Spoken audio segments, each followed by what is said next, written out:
सारी दाल जो है ना वो आपके बड़ी आंत में एसिडिटी निर्माण करती है। भजी खाओ, पकोड़े खाओ, या फिर उड़ीद वड़ा खाओ, या फिर मैदे की ब्रेड, बटर, बिस्किट, कोई भी मैदे की चीजें खाओ, वो बड़ी आंत में हमारे पेट को साफ करने के लिए बाधा निर्माण करती है।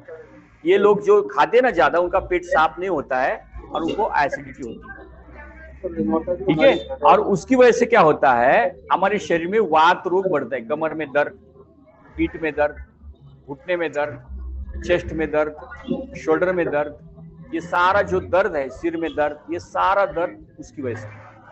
आप बड़ी आंत को साफ करो, क्लीन करो, आपका दर्द गायब हो जाएगा। अगर वो दर्द ज्यादा दिन रहा, 1 महीना, 2 महीना, साल, 2 साल रहा, तो उस जगह का लिगामेंट जो है, उस जगह का जो लिगामेंट है उसको खराब कर देता है। समझो घुटने में दर्द ज्यादा दिन रहा, पेट को मैंने साफ नहीं किया, साल भर ऐसे ही एसिडिटी चल रहा है, पेट में साफ नहीं किया, तो घुटने में, कमर में जो भी दर्द है ना, वो वहां का जो डिस्क है, लिगामेंट है, उसको रूखा कर देता है, सूखा कर देता है।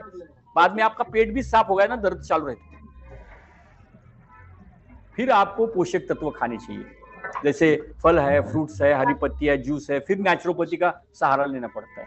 फिर वहां नहीं लेते लोग, फिर डॉक्टर के पास आते हैं, डॉक्टर बोलते घुटना चेंज करो, यहाँ पे स्क्रू डालो, फिर बैठो। समझ में आया सबको?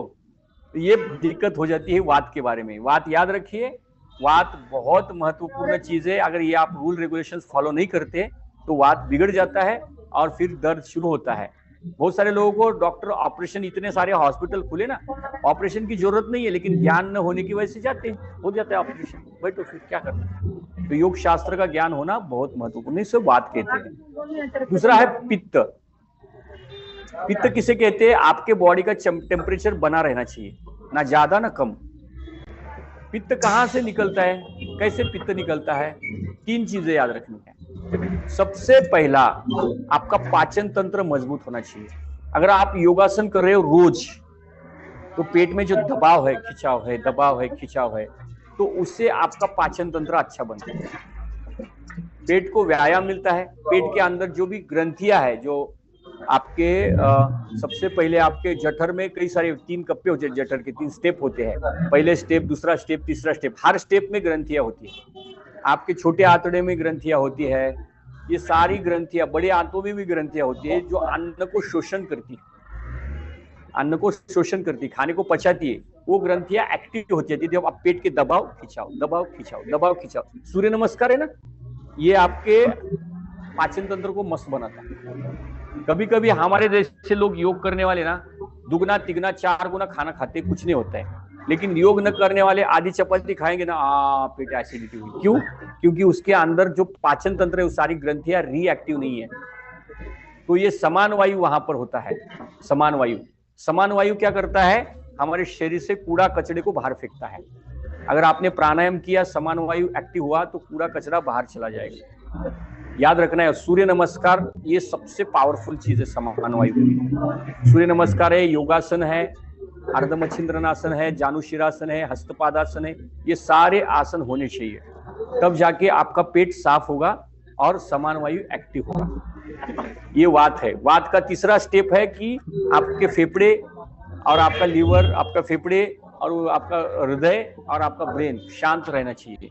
वो शांत, आपका प्राणवायु अगर भरपूर मात्रा में आपके शरीर में ऑक्सीजन लेवल ज्यादा है तो वो शांत रहेगा। अंतिम है, आपके बॉडी में ताकत जो होती है ना, वो प्राणवायु की वजह से होती है। जो प्राणायाम करता है इंसान, उसके शरीर में ताकत होती है। तो ये है वात। इस प्रकार काम करता है वात। पहला करता है, कल कूड़े कचड़े को बाहर फेंकता है, शरीर में दर्द कम करता है। दूसरा है, हमारे शरीर में पाचन तंत्र को सुधारता है। तीसरा, मन मस्तिष्क को शांत रखता है वात। फिर बाद में अपने शरीर में ताकत देता है। इतना सारा काम वात करता है। दूसरा है पित्त। पित्त खाए हुए अन्न को पचाता है। अलग अलग एंजाइम्स बनते हैं अपने जठर में, आमाशय में। अगर योगासन करते हैं, अभी मैंने तो बताया, सूर्य नमस्कार करते हैं, तो आपका वात भी सुधरेगा और पित्त भी सुधरेगा। पित्त क्यों बढ़ता है, पित्त बढ़ने के कारण क्या क्या है, ये समझेंगे आप। आपकी नींद कंप्लीट नहीं हुई, इनकम्प्लीट नींद। आप सो गए 11 बजे और उठ गए 2-3 बजे, या फिर 1 घंटा, 2 घंटे, 4 घंटे की नींद हुई, तो आपका पित्त बढ़ेगा। ये पित्त बढ़ेगा तो हृदय की जो कंपनी है वो भी बढ़ेगी। आपका ब्लड प्रेशर भी बढ़ेगा। पित्त और ब्लड प्रेशर का बहुत गहरा संबंध है, याद रखना है। तो पित्त बढ़ने से कारण है पित्त बढ़ना कि आपका एक तो नींद पूरी नहीं हुई है और आपने खाना ज्यादा खाया है, वो खाना पचा नहीं है, उसकी वजह से गर्मी शरीर में हीट होती है। शरीर में 16 घंटा 18 घंटा खाना सड़ता है और शरीर में हीट निर्माण करता है। छोटे आंतों में खाना सड़ता है, शरीर में हीट निर्माण करता है, और ये हीट पाचन तंत्र सही न होने की वजह से होता है। बेवक्त खाना खाना, नींद न लेना, ज्यादा तनाव स्ट्रेस लेना, ये क्या है? पित्त के लक्षण है। पित्त के लक्षण, उसकी वजह से क्या, उसको कैसे संतुलित करना है? तो आपको कंप्लीट नींद लेनी पड़ेगी। समय सोने का फिक्स रखना है। आंखें बंद, भले नींद न आए, आंखें बंद करके पड़े रहे, 8 दिन नहीं आएंगे, 9वें दिन आ जाएगी। आपका समय क्या होता है? नींद नहीं आ रही है यार, 10 बजे नींद नहीं आ रही इसलिए मैं 12 बजे बिस्तर पे जाता हूँ, गलत है। आपको नींद ना आए, आप जाओ 1 घंटे की योग साधना करो, नींद आ जाएगी। 1 घंटे की योग साधना, और समय पर आपको बिस्तर पे जाना है, सो जाना है, याद रखना है ये रूल रेगुलेशंस। सो जाना है समय पर, प्राणायाम करना है, मेडिटेशन करना है, योग घंटे की साधना कर, नींद आ जाएगी। नींद न आने की वजह से पित्त बढ़ता है। तीखा पदार्थ जो होता है ना, तीखा तला हुआ, तीखा तला हुआ, ज्यादा कड़वा पदार्थ जो होता है, इन सारी चीजों से पित्त बढ़ता है, याद रखना है। तो खटु आम्ला लवना तीक्ष्ण रुक्ष विदाहीन आहारा राजस प्रिय। खट्टू यानी ज्यादा कड़वा, आम्ल यानी ज्यादा आंबट पदार्थ, जैसे बोलते हैं आम्ल युक्त, तो दही वगैरह ऐसा आम्ल युक्त पदार्थ रोज खाएंगे। पित्त क्या करता है? बढ़ने के बाद हड्डियों को कमजोर बनाता है, आपके हड्डियों, मस्तिष्क को वीक बनाता है, मन को अशांत बनाता है, शरीर का ब्लड प्रेशर बढ़ाता है।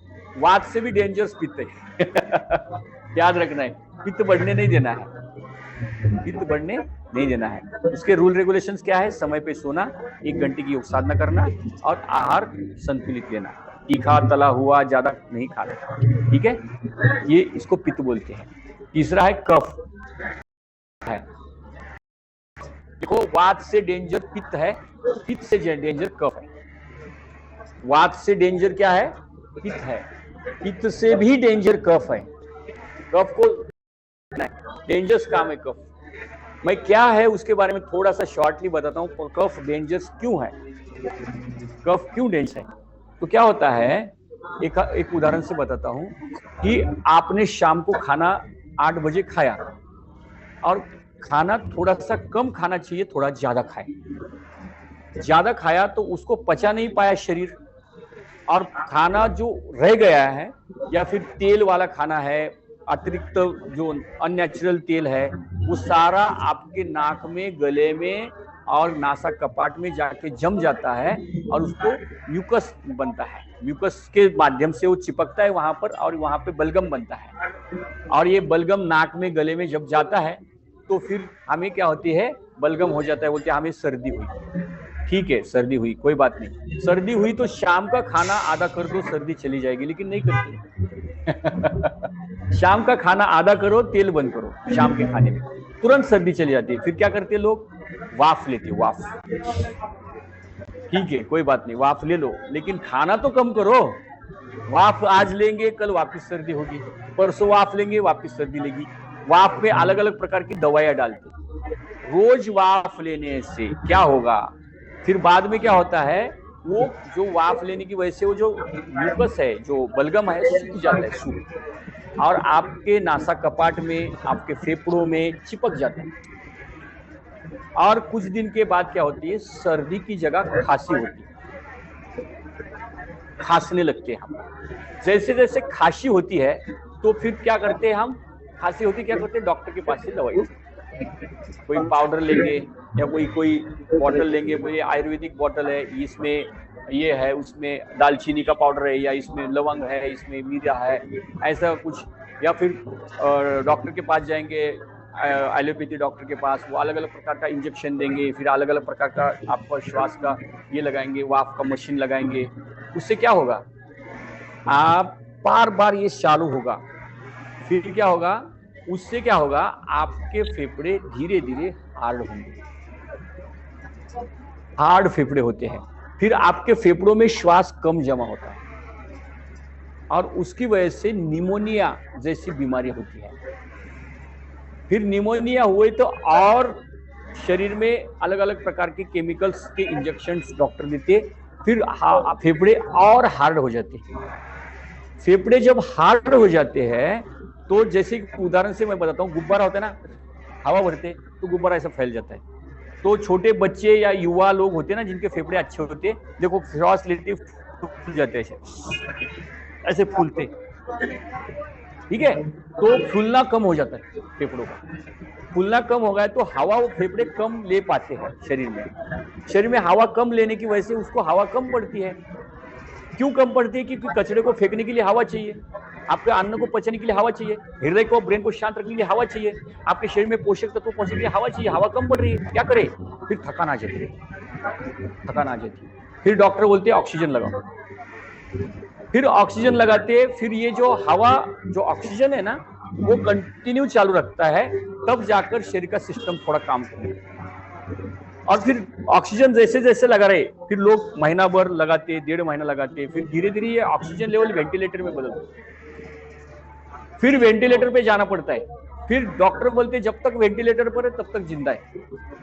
फिर वो जो इंसान वेंटिलेटर पर है उसका बेटा हो, माँ हो, बहन हो, क्या करती पता है? अपना घर बेच के वहां पे हॉस्पिटल में पैसा भरता लोग। जब तक वो इंसान वेंटिलेटर पर है तब तक जिंदा है, वेंटिलेटर से निकल गए मर गए। डॉक्टर सीधा बोलते, तो क्यों बोल रहे? डॉक्टर को पूछो, वो डॉक्टर बोलेंगे इसके फेफड़े हार्ड हो गए। हार्ड हुए क्यों? एक उदाहरण से मैं बताता हूँ। एक आपका जो गुब्बारा है ना, गुब्बारा थोड़ा सा गर्मी में रखो, फूट जाएगा, हार्ड हो गए। आपका प्लास्टिक है ना, प्लास्टिक की थैली, प्लास्टिक की थैली क्या होती है? फकती नहीं। और प्लास्टिक जो होता है गुब्बारा ऐसा फैल जाता है। तो ये जो इलास्टिक से प्लास्टिक बनते फेफड़े, इलास्टिक से प्लास्टिक, समझ में आ रहा है सबको? इलास्टिक से प्लास्टिक बनते हैं, यानी कि आपका इलास्टिक थे, ज्यादा फैल रहे थे, वो प्लास्टिक बन गए। और प्लास्टिक बन गए तो फिर उसके ऊपर उपचार ही नहीं जल्दी, 99% उपचार ही होता ही नहीं। होता है लेकिन वो करने की डेयरिंग नहीं करते लोग। फिर क्या होता है, उसको बोलते कफ। ये बहुत डेंजरस है कफ, बहुत डेंजर। सिगरेट पीने वाले लोग होते ना, ये गर्मी, धुआं गर्म होता है, उनके फेफड़ों को हार्ड बनाता है धीरे धीरे धीरे धीरे धीरे। उनके फेफड़ों, सिगरेट होते हैं या फिर अलग अलग प्रकार के नशा पानी करते हैं ना, उनके भी फेफड़े खराब हो जाते हैं। तो ये पित्त है, सबको समझ में आया? तो इस प्रकार वात, पित्त और कफ, ये 3 दोष है, इनको संतुलित रखना है। तो संतुलित रखना कैसे संभव है, कैसे संतुलित रखे? तो अभी हम एक चीज को समझेंगे कि 3 गुण क्या होते हैं। 3 गुण अगर हमारे बैलेंस है या फिर 3 नाड़ियां बैलेंस है तो 3 गुण संतुलित हो गए, और उसके बाद आपका आहार विहार आचार विचार ये भी संतुलित होगा। तो अभी एक एक चीज करके समझेंगे। तो इंसान के अंदर, हर एक के शरीर के अंदर 3 गुण होते हैं। वो 3 गुण किसका ज्यादा किसका कम होता है, ये 2 प्रकार का होता है, एक प्राकृतिक एक विकृति। विकृतिक गुण को वात पित्त कफ बोलते हैं, प्राकृतिक गुण को क्या बोलते हैं? रजोगुण, तमोगुण, सतोगुण। ये रजोगुण, तमोगुण और सतोगुण क्या करता है? तो ये अपने ब्रेन पे इफेक्ट करता है। एक उदाहरण से बताता हूँ। यहाँ पे 3 जन बैठे हुए हैं, ये 3 जन है, ये वात वाले, पित्त वाले, कफ वाले। अभी इनका मेहमान आकुर्डी स्टेशन में आया है, ये कफ वाले हैं, इनका मेहमान आकुर्डी स्टेशन में आया है। और ये वात वाले, इनका भी मेहमान आकुर्डी स्टेशन आया है। ये पित्त वाले, उनका भी मेहमान आकुर्डी स्टेशन को आया है। अभी वो तीनों मेहमान ने इन तीनों को कॉल किया है। तो अभी वात वाले क्या बोलेंगे? आप कहाँ पे हो? पुणे स्टेशन में। हाँ, तो वो बताएंगे पुणे स्टेशन के बाद शिवाजी नगर आएगा, फिर हड़पसर आएगा, फिर दापुड़ी आएगी, फिर दापुड़ी आएगी, फिर खड़की आएगी, फिर कासरवाड़ी आएगी, फिर पिंपरी चिंचवड़ आएगा, फिर आकुर्डी आएगा। कितवा स्टेशन है? 7वां स्टेशन है, याद रखो। और फिर बोलेंगे हाँ कौन, बाद में 5 मिनट में वापस फोन करेंगे कौन से स्टेशन पे पहुंच गए। फिर 5 मिनट के बाद कहां पर पहुंच गए, और फिर कहां पर पहुंच गए। ऐसा कहते कहते 4-5 बार फोन करेंगे, बोलेंगे आकुर्डी स्टेशन में आया है। कहाँ पर हो? मैं इस जगह पर हूँ, देखो इधर हाथ करो, हाथ करो। ये लेने के लिए पहुंच गया, गाड़ी में बैठकर यहाँ लेके आता है। ये कौन है? वात वाला इंसान। वात वाले इंसान का मैं और गुण बताता हूँ। जैसे कि उनको घर बनाना है, घर बनाना है, तो क्या बोलेंगे? चलो घर बनाना है ना, चलो अभी क्या, चलो आप कल से चालू करेंगे। ये सोचेंगे नहीं पैसा है क्या नहीं है, दिन रात डायरेक्ट कूद जाएंगे। फिर कभी कभी संकट में भी आ जाते हैं, लेकिन वो डायरेक्ट डेयरिंग करते हैं। डेयरिंग बाज लोग होते हैं, बिंदास। दौड़ा दौड़ी में उनका हाथ कोई पकड़ नहीं सकता। दौड़ा दौड़ी, भागा भागी, कोई बोला हाँ कहाँ पे हो, हाँ आ गए 2 मिनट में पहुंच जाते हैं। ये होते हैं वात वाले लोग, उनका स्वभाव ऐसा होता है। पित्त वाले लोग कैसे होते हैं? पित्त वाले लोग कैसे होते हैं और कफ वाले होते हैं? कफ वाले का सुनेंगे तो आपको पुणे स्टेशन में कोई मेहमान आया है तो कफ वाले बोलेगा एक काम करो, वहां पे एक ट्रेन आती है जिसको लोकल बोलते हैं, उस लोकल को पकड़ो और बरोबर आकुडी स्टेशन को उतरो, लेफ्ट साइड के पास जाओ, वहां पर रिक्शा वाले लेंगे, रिक्शा वाले मिलेंगे, वो 50 रुपए लेते हैं। उनको बोलना कि डीवाई पाटिल कॉलेज के पास यहाँ पर छोड़ दो, वो छोड़ देंगे। फिर बाद में वो कॉल करते, रिक्शा वाला नहीं मिल रहा है, अरे देखो यार बताया ना मैंने, ऐसा ऐसा है। वो आएंगे नहीं, कुछ नहीं, वो हिलेंगे नहीं जगह से, उनको यहाँ बुला के रहेंगे। वो टेक्निकल बोले हाँ आप रिक्शा करके, इनके पास 4 व्हीलर है लेकिन नहीं जाएंगे, रिक्शा करके आ जाओ, मैं जाऊंगा 50 रुपए का पेट्रोल, आऊंगा 50 रुपए का पेट्रोल, मेरा समय जाएगा आने का जाने का, उससे अच्छा तुम 30 रुपए देके आ जाओ ना, क्या फर्क पड़ता है कि नहीं? वो तार्किक चीजें होती उनके अंदर, तार्किक चीजें होती, हर चीज के बारे में पेशेंस उनके अंदर बहुत ज्यादा होता है। सोच सोच कर काम करते, कोई भी ऐसा निर्णय तुरंत नहीं लेंगे। काम भले नहीं करेंगे, वो बोलेंगे मुझे घर बनाना है, ये इन्होंने तुरंत दूसरे दिन तोड़ दिया, लेकिन ये क्या बोलेंगे चलो कल बनाएंगे, अगले हफ्ते में थोड़ा प्लान करेंगे, अगले महीने में, ऐसा करते करते बूढ़ा हो जाएंगे। लेकिन वो घर बनाने को जल्दी तैयार नहीं होंगे, बहुत ही रियरली विचार करके तैयार होंगे। ये होते कफ वाले लोग। अभी पित्त वाले लोग क्या होते हैं, जब इंसान को फोन करता है, बोलता है यार तुम्हें दिमाग नहीं है क्या, मेरा घर किधर है, तुम्हारे पास मोबाइल है, इंटरनेट है, सब है, तुम्हें एक चीज नहीं पता है, ऐसा उसको बोलेंगे। वो बोलेगा, फोन करेगा, अरे लोगों को इतनी भी अक्ल नहीं है कि आज मैप निकला है, मैंने तो सेंड कर दिया मेरा लोकेशन, तुम्हें क्या जरूरत है कॉल करने की बार बार। ये वो क्या बोलेगा, लोगों का अक्ल ही नहीं है, वो ऐसा बोलेगा इंसान। यानी ये होते हैं पित्त वाले लोग, चिड़ करेगा। वो आएगा भी 3-4 बार फोन करेगा, भी आएगा भी बोलेगा अरे क्या यार तुम्हें कैसे समझाओ यार, कैसे कहाँ से आए हो, क्या अमेरिका में गए क्या, रास्ता नहीं समझ में आता है क्या, ऐसा बात करेंगे। ये होते हैं पित्त वाले लोग। ये स्वभाव जो है ना अंदर होता है, हमारे अंदर ही वो स्वभाव होता है। तो वात, पित्त और कफ तीनों दोष, जो रजोगुण, तमोगुण, सतोगुण, ये तीनों दोष बैलेंस करता है। कैसे करता है अभी हम एक एक चीज से स्टेप बाय स्टेप करेंगे, समझेंगे। तो एक प्राकृतिक वात होता है, एक विकृतिक वात होता है। जैसे हमने प्राकृतिक वात देखा, क्या होता है, दौड़ने वाला इंसान। विकृतिक वात, घुटने में दर्द, कमर में दर्द, पीठ में दर्द। प्राकृतिक पित्त होता है, प्राकृतिक पित्त कैसा होता है, चिड़चिड़। विकृतिक पित्त कैसा होता है, शरीर में घोड़े या फुंसी आ गई या नींद नहीं आ रही है, शरीर में हीट बढ़ गई, ये विकृतिक। प्राकृतिक कफ कैसा होता है, इंसान शांत होता है, विचार करके करता है। विकृतिक कफ कैसा होता है, फेफड़ों में तकलीफ होती है। तो इसको रजोगुण, तमोगुण, सतोगुण। अभी रजोगुण यानी क्या है, चंचल माइंड, तमोगुण यानी स्थिर माइंड, और सतोगुण यानी दोनों को बैलेंस करना। ये 3 गुण भी होते हैं। ये 3 गुण का इस्तेमाल कैसे करें अभी हम ठीक से देखेंगे। ये हमारी नाड़ी है, सूर्य नाड़ी। कौन सी नाड़ी, सभी बोलो जोर से। ये नाड़ी है हमारी चंद्र नाड़ी, सभी बोलो। सूर्य नाड़ी इसे क्यों कहा गया है, अभी इसको कैसे आप स्टेप बाय स्टेप समझो, हम बहुत पावरफुल चीज है आगे वाली, अभी आप सुनने वाले हैं। तो ये सूर्य नाड़ी जो है कि इसको विष्णु नाड़ी कहते हैं, विष्णु नाड़ी भी कहते हैं, विष्णु नाड़ी। और ये जो चंद्र नाड़ी है ना, इसको शिव नाड़ी भी कहते हैं, इसको पिंगला नाड़ी भी कहते हैं, और इसको ईड़ा नाड़ी कहते हैं। तो ये नाड़ियां क्या काम करती है, स्टेप बाय स्टेप समझे। तो ये जो सूर्य नाड़ी है ना, ये अगर हमारे शरीर में हिट बनाती है, आपके शरीर में हिट बनाती है। जैसे कि उदाहरण से मैं बताता हूं, कि आपका टेम्परेचर जो है ना बैलेंस रखने का काम ये नाड़ी करती है। अगर ये नाक बंद हुआ ना, आपका ब्लड प्रेशर लो हो जाएगा।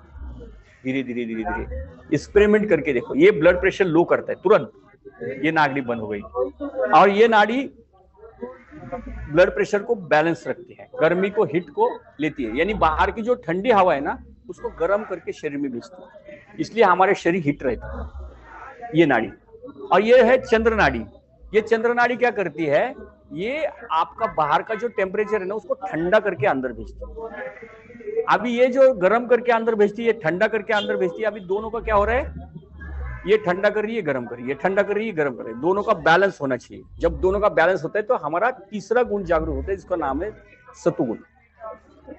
अभी यो कैसे काम करते हैं, तो अभी उस उदाहरण से मैं बताता हूं कि हमारी ये नाड़ी शरीर में हिट बढ़ा रही है। ये नाड़ी क्या करती है, उसको ठंडा करके उसको कंट्रोल में लाती है। अभी ये नाक अगर बंद हो गया तो ब्लड प्रेशर बढ़ेगा, नींद नहीं आएगी। और ये नाक ज्यादा काम करता है, ये बंद हो जाता है तो ब्लड प्रेशर डाउन होगा। याद रखिए ये बहुत महत्वपूर्ण है। मिसमैच हो गया ना, ब्लड प्रेशर कम होने की वजह बढ़ जाएगा, आपको ठीक से समझना है। राइट नासिका, सभी बोलो, राइट नासिका सूर्य नाड़ी है, ये शरीर में हिट को बढ़ाती है। हाँ, नहीं तो गलती से आप राइट नासिका को श्वास लेंगे ब्लड प्रेशर बढ़ने के बाद और लेफ्ट से छोड़ेंगे तो आपका ब्लड प्रेशर बढ़ जाएगा।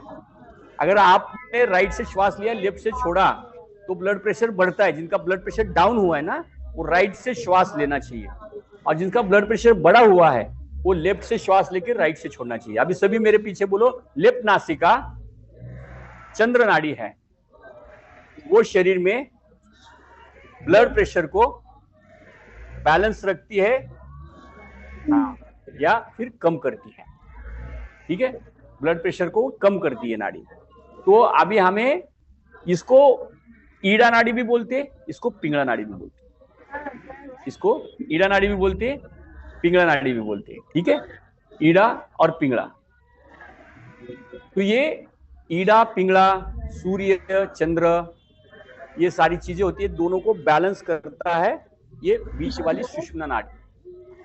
अभी सुषुम्ना नाड़ी क्या होती है, जब दोनों हवा, ये नाक से हवा और ये नाक से हवा सेम क्वांटिटी में शरीर में जा रही है, तब जाके ये क्रिएट होती है सुषुम्ना नाड़ी। और ये नाड़ी जो है ना, हमारे मन और मस्तिष्क के हर कोशिका में जाकर कार्य करने लगती है। क्या क्या करती है नाड़ी, तो मैं आपको इसको विस्तार से बताता हूं। तो ऑनलाइन के साधक जो है मीटिंग को वापस एंड करके लास्ट राउंड रिस्टार्ट करें।